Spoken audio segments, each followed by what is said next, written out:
اے خدا کوئی ضبط نہ جلال دے، مجھے صرف اتنا کمال دے، ہر ایک کی میں صدا بنوں،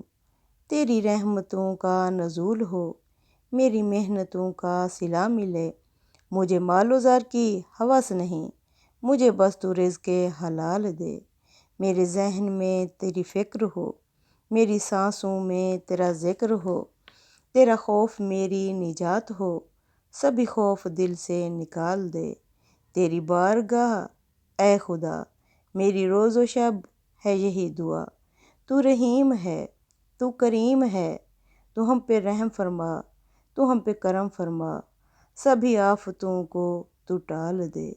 آمین۔ عزیز سامعین سامعات، السلام علیکم ورحمۃ اللہ وبرکاتہ۔ آج ہم نے سورہ زخرف کی آیت نمبر 26 سے شروع کرنا ہے۔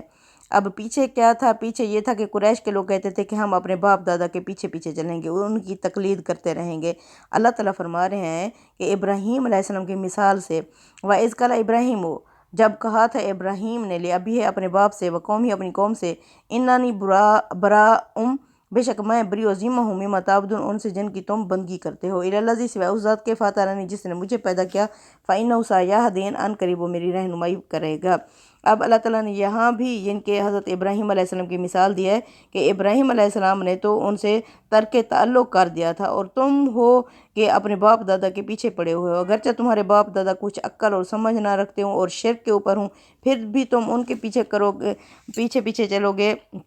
اسی طرح اللہ تعالیٰ نے سورہ ممتحنہ میں مومنوں کو جو کہ ہجرت کر کے مدینے پہنچ گئے تھے، لیکن ہجرت کے بعد بھی ان کی ہمدردیاں اور محبت ان کی مکہ کے کافروں کے ساتھ لگی ہوئی تھی، اللہ نے وہاں بھی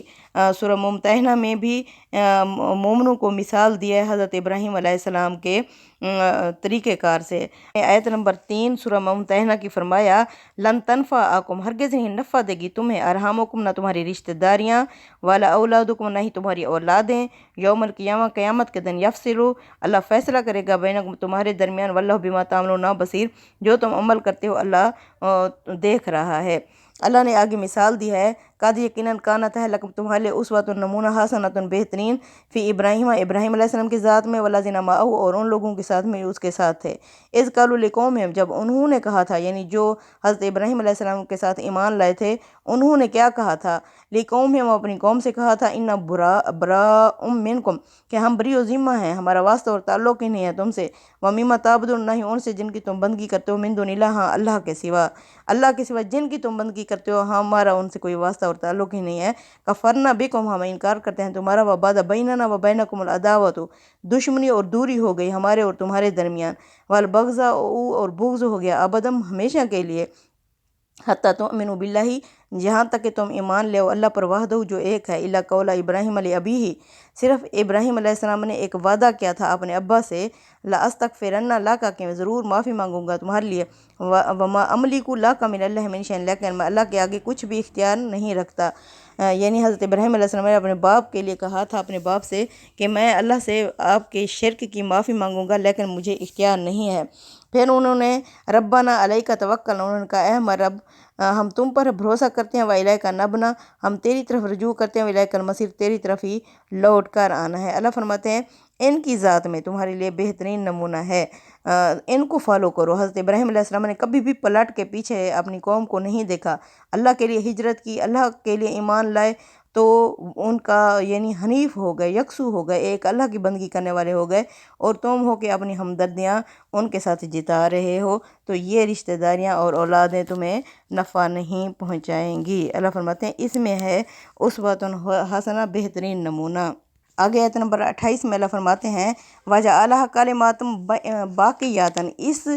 کلمے کو ہم نے باقی رکھ دیا، فی عاقبہ بھی اس کے پیچھے آنے والوں کے لیے، لعلہم یرجعون شاید وہ بھی اس توحید کی طرف رجوع کریں، یعنی اس کو اپنی وصیت اور تعلیم اور تذکیر سے ایسا مستحکم کر دیا کہ ان کی توحید کو کہ ان کے اخلاف میں یہ ایک پائیدار روایت بن گئی جسے ان کے صالحین نسلاً بعد نسلاً اس طرح مستحکم کرتے رہے ہیں۔ آیت نمبر 29 میں اللہ فرماتے ہیں بل متعت ہؤلاء وآباءہم بلکہ میں نے ہی فائدے دیے ان کو اور ان کے ابا و اجداد کو، حتیٰ جاءہم الحق، یہاں تک ان پاس حق آ گیا، ورسول مبین، اور کھلم کھلا رسول یعنی محمد صلی اللہ علیہ وسلم آ گئے۔ نہیں، یہ اس سے ناواقف نہیں تھے، یعنی کون لوگ؟ یہ جو مکہ کے کافر تھے، یعنی ابتدا میں جب ان کے اسلاف نے یعنی ان کے باپ دادا نے اس سرزمین میں توحید کا مرکز قائم کیا تھا، کس نے؟ حضرت ابراہیم علیہ السلام اور حضرت اسماعیل علیہ السلام نے، اور یہ اس کے متولی بنائے گئے تھے۔ قریش کے لوگ اس بات سے بخوبی واقف تھے، جانتے تھے، اور یعنی کہ جب ان کے پاس آ گئے کون؟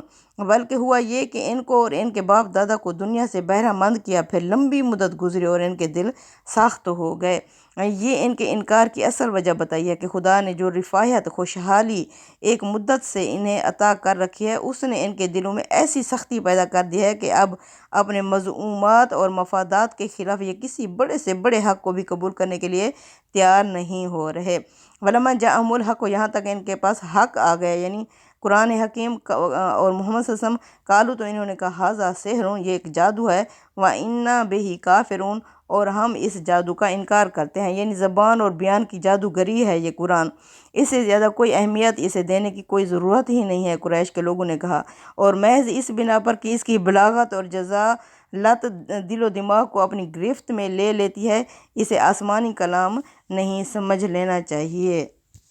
آیت نمبر 31 میں اللہ تعالیٰ فرماتے ہیں، وَقَالُوا، اور یہ کہتے ہیں، لَوْلَا نُزِلَ هَذَا الْقُرْآنُ، کہ کیوں نہیں یہ قرآن نازل ہوا، یعنی قرآن حکیم، عَلَىٰ رَجُلٍ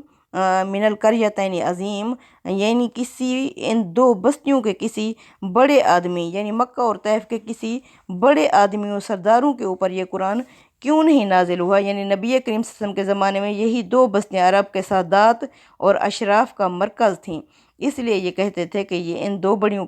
بستیوں میں سے کسی عظیم شخص پر نازل کیوں نہیں ہوئیں۔ اللہ فرماتے ہیں آیت نمبر 32 میں، آہم یقسمون، کیا یہ تقسیم کریں گے، رحمت ربک، محمد صلی اللہ علیہ وسلم، تیرے رب کی رحمت کو یہ قریش کے لوگ تقسیم کریں گے، نحن قسمنا بینہم، ہم نہیں تقسیم کر دیا ان کے درمیان، معیشتہم، ان کی روزی روٹی، فی الحیات دنیا، دنیا کی زندگی میں، ورفعنا بعضہم فوق بعض، اور ہم نے ہی بلند کیے بعض کے درجے بعض کے اوپر، لیتخذ بعضہم بعضا سخریہ، تاکہ یہ ایک دوسرے سے خدمت لے سکیں، ورحمت ربک خیر مما یجمعون، تیرے رب کی رحمت بہتر ہے محمد صلی اللہ علیہ وسلم اس چیز سے جو یہ لوگ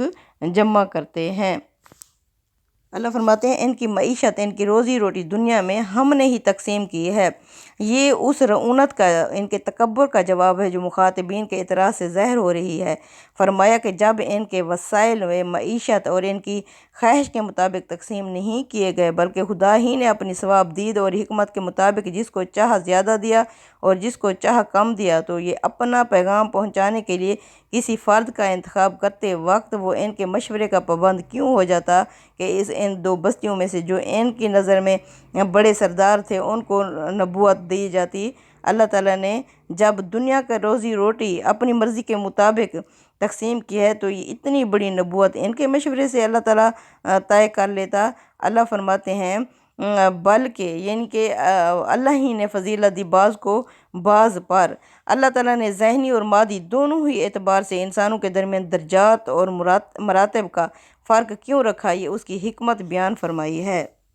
اس موقع پر استاد امام لکھتے ہیں، یہ امر یہاں واضح رہے کہ یہ دنیا اللہ تعالیٰ نے آزمائش کے لیے بنائی ہے، اس وجہ سے اس کا نظام اس نے اس طرح کا رکھا ہے کہ اس میں ہر شخص دوسرے کا محتاج بھی ہے اور دوسرے کی مدد بھی کرتا ہے۔ یہاں کوئی شخص بھی دوسرے سے مستغنی یعنی آزاد نہیں ہو سکتا، اور کوئی شخص بھی ایسا نہیں ہے کہ معاشرے میں کسی نہ کسی پہلو سے اس کی افادیت نہ ہو۔ غور کیجئے تو معلوم ہوگا کہ خالق کائنات نے ہر شخص کو ایک ہی درجے کی صلاحیت،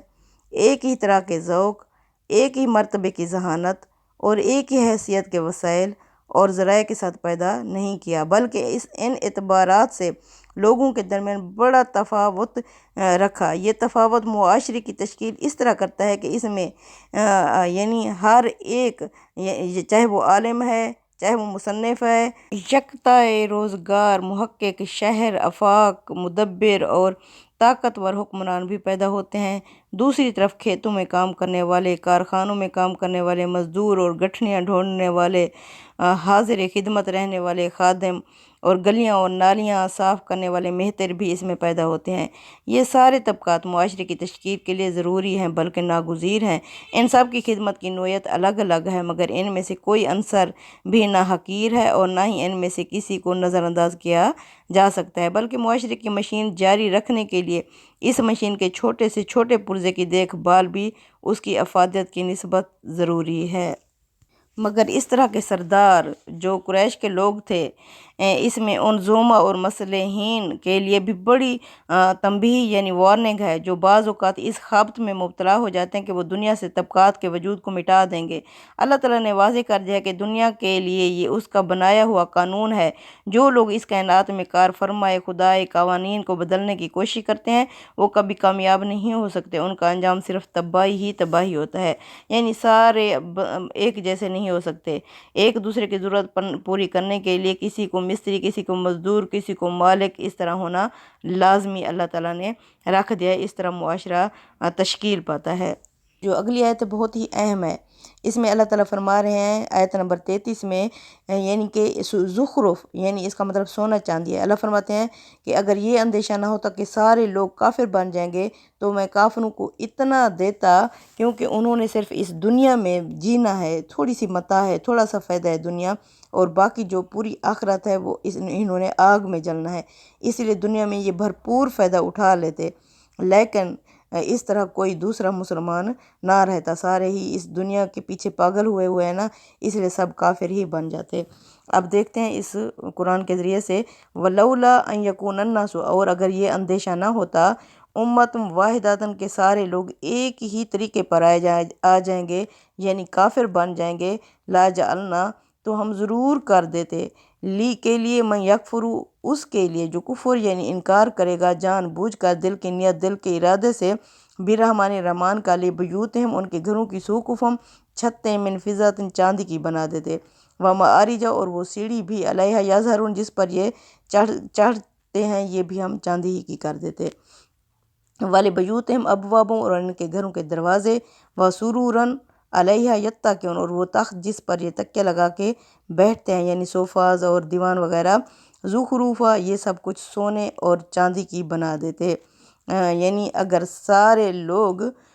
جو منکر ہیں ان کے لیے اللہ فرماتے ہیں میں اس طرح کر دیتا، لیکن یہ خوف تھا، یہ اندیشہ تھا کہ کوئی ایک بھی مسلمان نہیں رہے گا، یعنی جو منکر ہو جاتا اس پر اس طریقے سے ہن برسنے لگتا، یعنی رزق برسنے لگتا، تو لوگوں کی آزمائش بہت سخت ہو جاتی، اور ان میں سے بہت تھوڑے نکلتے جو یہ سب کچھ دیکھنے کے بعد بھی ایمان پر قائم رہتے۔ لہٰذا اللہ تعالیٰ نے ایسا نہیں کیا، تاہم جتنا کچھ دیا ہے اس پر بھی ان کا حال یہ ہے، یعنی چھوٹی جو سرداری ملی ہوئی ہے قریش کے لوگوں کو، ان کا حال یہ ہے کہ اس خابت میں مبتلا ہو گئے ہیں کہ جب اس دنیا میں سب کچھ اللہ نے ہمیں دیا ہے تو یہ کس طرح ممکن ہے کہ خدا پیغمبری کے لیے ہمارے سوا کسی اس یتیم کا انتخاب کرتا۔ یعنی اگر یہ پیغمبری واقعی اللہ نے دینی ہوتی تو ہمیں دیتا، یہ محمد صلی اللہ علیہ وسلم کے پاس نہ ہوتی۔ ان سے کہہ دو، وَإِن كُلُّ ذَلِكَ لَمَّا مَتَاعُ الْحَيَاةِ الدُّنْيَا، یہ سارا کچھ دنیا کی زندگی کا متاع یعنی فائدہ ہے۔ بالفرض یہاں تم نے بادشاہانہ زندگی بسر کر لی اور 1000 سال بھی جی لیے، لیکن یہ تھوڑا سا فائدہ ہے۔ اس کی مثال اللہ کے رسول صلی اللہ علیہ وسلم نے اس طریقے سے دی ہے کہ سمندر کو دیکھو، سمندر کے اندر سوئی ڈبو، جتنی سوئی کو پانی لگتا ہے یہ دنیا کی زندگی اور اس کی نعمتیں ہیں، باقی پورا سمندر لامتناہی سمندر آخرت کی زندگی اور آخرت کی نعمتیں ہیں۔ دنیا میں جتنا بھی جی لوگے بہت ہی کم ہے۔ والآخرۃ، اور جو آخرت ہے، عند ربک، تیرے رب کے ہاں، للمتقین، صرف پرہیزگاروں کے لیے ہی ہوگی، وہاں وہ جائیں گے جو اپنی پاکیزگی کی زندگی بسر کر کے جائیں گے، آخرت انہی کے لیے ہوگی۔ صدق اللہ العظیم۔ تقبل منا انک انت السمیع العلیم وتب علینا انک انت التواب الرحیم۔